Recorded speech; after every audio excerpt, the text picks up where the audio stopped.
Gaines from Tamra Gaines and Associates joining us here on the podcast today. And I'm glad that you had some time in the middle of a busy conference to carve out a little pocket of time to talk to us about what you're doing, how you're doing it, and how you're doing.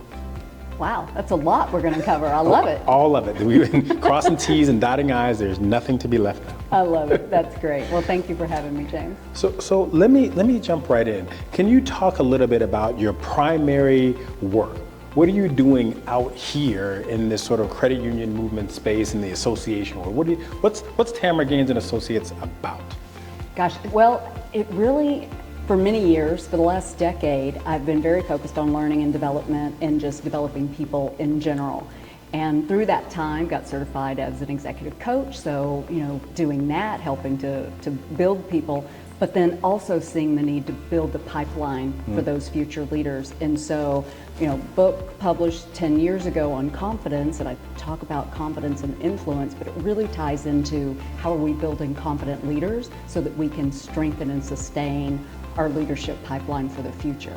So I'm kind of focused on building confident leaders, and then how do we get these succession plans in place?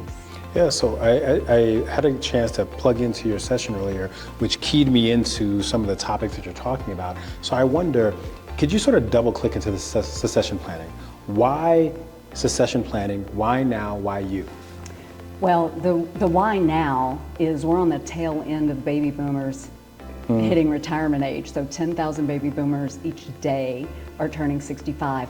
That will end, if you will, in 2030. So, 4.5 years, which is just around the corner. Yeah. And the change that it's making in the workplace because of the change that it's making in our workforce.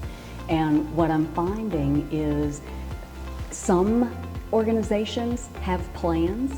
They believe they have a plan, and they do, but the level of plan on a scale of 1 to 10 oftentimes is in the middle or on the lower end. And so it's not as robust as maybe it needs to be in order to get them where they need and want to be 3, 5, 10 years from now. So level set the middle for me. If it's 0 to 10, and 10 is great and 0 is we have nothing, and you say in the middle is 5, is that average or is that an F? In my opinion, it's an F at this point. We're 4.5 years out from major disruption in the workforce in every industry. So what are we doing now to get us where we need to be tomorrow? Gotcha. And so as you're traveling around and talking to organizations, credit unions and others about succession planning, what have been some of the aha moments that have been experienced that you think the listeners would be intrigued by? I think I touched on it with that scaling analogy a little bit, is I think people believe they're further along than they are. Because when I get into the sessions, whether it's a speaking session or whether it's an executive session with key C-suite and board chairs and that sort, what we're finding is they have a succession plan for the CEO, but maybe there's not succession planning for the board, or there's no succession plan for the next level down, much less just what are our plans for manager and director level as well. And so it's different levels of engagement at different positions. So you're not going to have the same level of a plan for maybe a lending manager or a marketing manager as you do the CEO, but you can still have a plan in place so that it's breeding confidence in the people that are there. They understand that what the next step is for them and what they're working toward, which is breeding loyalty and breeding trust, and then people will follow you. And you believe that an organization ought to have succession plans for the board, for the C-suite, if you will, and then start working through the different levels of the organization so that there's some version of something more than a career development plan. Absolutely. And sometimes it starts with just that career development plan. A little bit of an aha moment, or the number of organizations that maybe aren't aware or implementing IDPs, the individual development plans. That's low-hanging fruit. It costs nothing to implement that, to be able to say to, the employee is able to tell their boss through this piece of paper, here's what I want to do, here's what I'm passionate about, here's what I'm doing now in my job that is getting me there, but here's what I'm doing that's also taking away. And when you can understand that, then you can better position people based on their strengths and the things that they're passionate about. How long might it take, I don't know if the average is the right word, but how long might it take an organization to go from this 5 out of 10, which you're calling an F, to a B minus, B plus? Are we talking about a year? Are we talking about 3 months? Like, what are we talking about? You know, a lot of it really depends on what they've been doing up to this point. With the credit unions and with the leagues that I'm working with, everybody's at a different pace. So I have some that, you know, HR has surveys that they do annually, the employee surveys, they've got feedback, they know what the pain thresholds are. And so now it's a matter of how do we go in and just kind of help fill those gaps. And I have some that don't have that. And so we're starting really from scratch. And, you know, NCUA has requirements around that. So, you know, with some of my clients, we're trying to, how do we hurry up and kind of, you know, fix this? And, you know, low end of it, we're 4 or 5 months if we've got something to work with. Most of my clients are probably in that 6 month to a year time period, but succession planning isn't one and done. So it is not, we're going to come in, we're going to do this, and then, whew, we got a good grade and we move on. It's an ongoing process. So IDPs, these individual development plans, succession planning, those are business terms for businesses. But there's a version of that that works in our personal lives. And I might suggest that you've taken a piece of that and applied it to your personal life. You and your husband recently, you know, pulled up stakes and went from Texas to Florida. What's the why behind that, and what's the story behind that? I think that there's so many of us that are in different phases of transitioning. And for you, who's a hyper planner, what was the why? How did the plan go? How's it going? Well, I'll lead with it's going great. So we moved from Texas to Florida. It's funny, people will often say, you know, where are you from? And I'm quick to say, I'm from Texas, but I live in Florida. But I, you know, married a Floridian 10 years ago, and this was getting back home to him, some family roots for him. And I didn't leave family far behind. We moved my 83-year-old mother with us, and what a blessing that is. And it's just such a blessing that they get along so beautifully, and we all cohabitate so wonderfully. And you have little fur babies. We've got fur babies, and you know, great life. I travel as much as I want to right now, meaning that I've designed this way of life for myself right now between the executive coaching, which some of it's in person, the majority of it is virtual. A lot of the online group coaching cohorts that I lead are also virtual. And then I speak a couple of times a month. And so that really affords me that work-life harmony that I was striving for so long. I had, you know, 40 plus years in the workforce, 30 years in leadership. And, you know, now being able to really kind of have that balance, it's amazing. You know, just a small tributary off of that, you talk about this harmony that you've put together. Harmony, interesting word relative to balance, but we'll stick with harmony because I like that one better, quite frankly. There's people that are searching for this work-life quote-unquote balance. And they are, you know, banging on the drum, banging on the table about it. And what I just heard you say was, I had to work to get there. I had to put some time in, you know, 20, 30, 40 years of growing and developing myself so that I could work myself up to a place where my sort of per hour, per month, per whatever rate, I can now harmonize this with my partner and we can make some things happen. That's what I heard. But tell me where I'm wrong.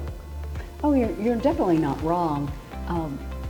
I think for me, it was that soul-searching moment, right? Of being able to just say, all right, I've had these significant changes that have happened in my life. What do I want to do with it? And also to be able to look at, you know, the closer we get to retirement age ourselves, you know, in looking at what do we want the next 5 years to look like? What do we want the next 10 years to look like? And 50, 60-hour weeks just wasn't where I wanted to be anymore. And quite frankly, you know, my husband's inching toward retirement. faster than I am, and so there'll be even more changes that happen in our life at that time. But I think kind of doing that soul search of what do you want, and what does that mean to you? And right now, for me, to have the flexibility that allows me to do the things that I'm passionate about and have that quality time with my mom is hands down mission critical. Because I wanted to reinforce for me anyway, and you can again correct me, but you had to earn that, right? You had to put some time in, you had to invest in yourself, you had to take some extra classes, you had to get some certifications, you had to get some feedback that wasn't maybe the most comfortable from people so that you could improve. Absolutely. And then you were in a position to have a choice, right? Do I want 50, 60, or if I, because you took some time off, right? Before not you much. did this, no? Yeah, not much. The timing of me going full time with my own business was really because of the outreach from people that I had worked with in the past. And it was, so I had intended to have a little more time off, but because of that outreach, that really put me in full force, and then word of mouth, and that's what the last 2 years have been. I've built a business on word of mouth, and at some point I'm going to need to start doing some outbound marketing, but right now I'm very thankful that that's working for me. In the last 2 years, 24 months, which is however many weeks, how many of those weeks, what percentage of those weeks have been 50, 60 hours? None. Not 30? one. You're 20, you're half that? No, I'm definitely, my husband would say that I'm working as hard now as I did when I worked in corporate America. The difference is I'm no longer laying in the floor in the middle of the day having an anxiety attack. But so it's not 50 hours, no. but it's a strong 40-ish. It's probably a strong 40-ish, and flexibility to take mom to the doctor's appointment, or go get my nails done on a Friday afternoon, or to take a complete Friday off. I don't take appointments on Fridays right now. It's very rare. My Fridays are booked out. That allows me to catch up, work on proposals. I still do client work, and I also have the flexibility that if I'm caught up, I give myself the afternoon off. Nice. So building to my last question, which is, so you've been crisscrossing the country, airports of one kind or another, luggage, this and that, whatever it takes to do these things. What have you learned about yourself that you did not know before? That's such a great question, James. I think I learned what I don't want, and that has been driving the decisions that I make. I don't want the 60-hour work weeks. I don't want the anxiety. From the speaker perspective, there are many road warriors that are speaking 5 times a week in 5 different cities, and they're making, great money doing it. I know that I don't want that. I'm not trying to be $1 million speaker. I'm not trying to be the road warrior. And so what does that look like? I'm also not saying yes to things that aren't in my wheelhouse. I'm not going to be your AI, topic or your economist. Now I know who they are and I can refer people, but I'm going to stay in my wheelhouse of what is it that's going to help build the next generation, and that's going to create strength with the executive and leadership team for that leadership pipeline. And so I think for me, knowing what I don't want has really made the deciding factor of what I work on and what I take. Interesting. So it helps to refine the work that you're doing, the days that you have, the weeks that you have, right? Whether they be weeks in front of clients or time in front of clients or not. Absolutely. Well, this has been good. I appreciate you spending Thank this you. segment of time with me. It was good. Any final comments to share? Any words of wisdom for people that are thinking that I might want to do something like this, or I think I might need to investigate this succession planning stuff. How do I get a hold of you? Help me. Well, getting a hold of me is very easy. I'm all over social media between LinkedIn and Facebook, and I am passionate about this topic. I'm often in conversations that aren't tied to someone paying me for the conversation. And I love that, because it really is about, how do we build confident leaders, and how do we create this sustainable workforce in this changing environment. And there's so much work to do. And I think, the thing that I like to get people to think about is, where are you now in the process, good or bad? And then how do we take a step to get you just one step further to where you need to be? And that's the goal, is just how do we move the needle just one step right now.